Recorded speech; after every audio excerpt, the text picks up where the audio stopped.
A very good morning to all of you. Thank you very much for joining with us. The Bible says God's mercies are new every morning and great is His faithfulness. Yes. So this is a true story, happened in 2002, soon after the peace agreement signed by the government. And our young adults team in the church and a few of my relations, we were planning to go on a trip, and one of our destinations was to visit Pigeon Island in Trinco.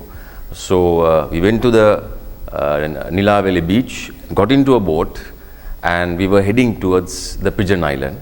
Suddenly, in the midst of the sea, on our journey, the boat stopped, the engine stopped, and just imagine the boat owner, the engine driver said, "Sir, it's about 30 to 40 feet deep," and some of us were praying in tongues, and few of us were singing the famous chorus, "In the name of Jesus, Lord, help us, Lord." And suddenly the engine, somehow it was restarted, and we went to the destination and came back. And I asked the engine driver, he said, "Sir, because of the load, sand has got stuck in the fan or the engine, because to see it was only 7 people permitted to travel in the boat, but there were 12 to 30. Anyway, so thank God, He helped us at the right time. So one day Jesus got into the boat with His disciples, and He had a nap after about he was ministering, and maybe he felt tired and he was having a nap. The Bible says, I'm reading the 8th chapter of the Gospel of Luke, and Jesus says, "Let us go over to the other side of the lake." And they launched out. But as they sailed, he fell asleep, and a windstorm came down on the lake, and they were filling with water and were in jeopardy. And the disciples were troubled. "Lord, help us. Master, wake up." And if Jesus is in your boat, I'm referring the boat to your life. If Jesus in your life, is in your boat, whatever happens, He will take control at the right time.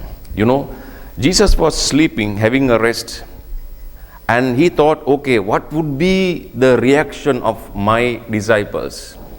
And Jesus wanted maybe to see what kind of confessions they would have made in that troubled waters.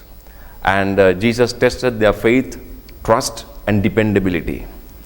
And in the same way, if Jesus is in our boat, in our life, things can storm around us, windstorms, but He's waiting to see, He's listening what kind of actions, or He's waiting to see what kind of actions we are making, or confessions, whether our words are filled with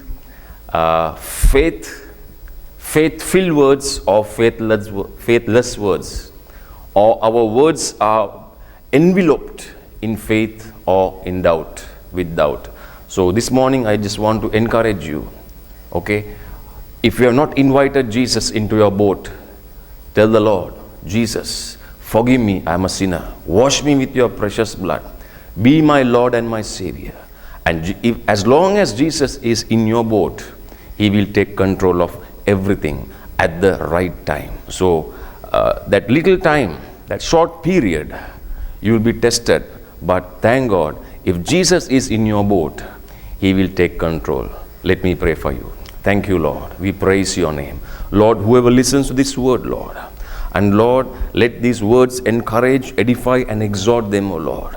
And Lord, we are living in a world where a lot of things are happening right now. And Lord, if anyone invites you into their lives, and Lord, you be their Savior and Master, Lord, bless them, Lord. Whoever is having any sickness in their bodies right now, Lord, touch them, O Lord, I pray. And Lord, if there are people who are in need and in fear, in troubled waters, Lord, you will at the right time calm the wind, calm the sea, and Lord, you will help them, O Lord. Bless them in the mighty name of Jesus.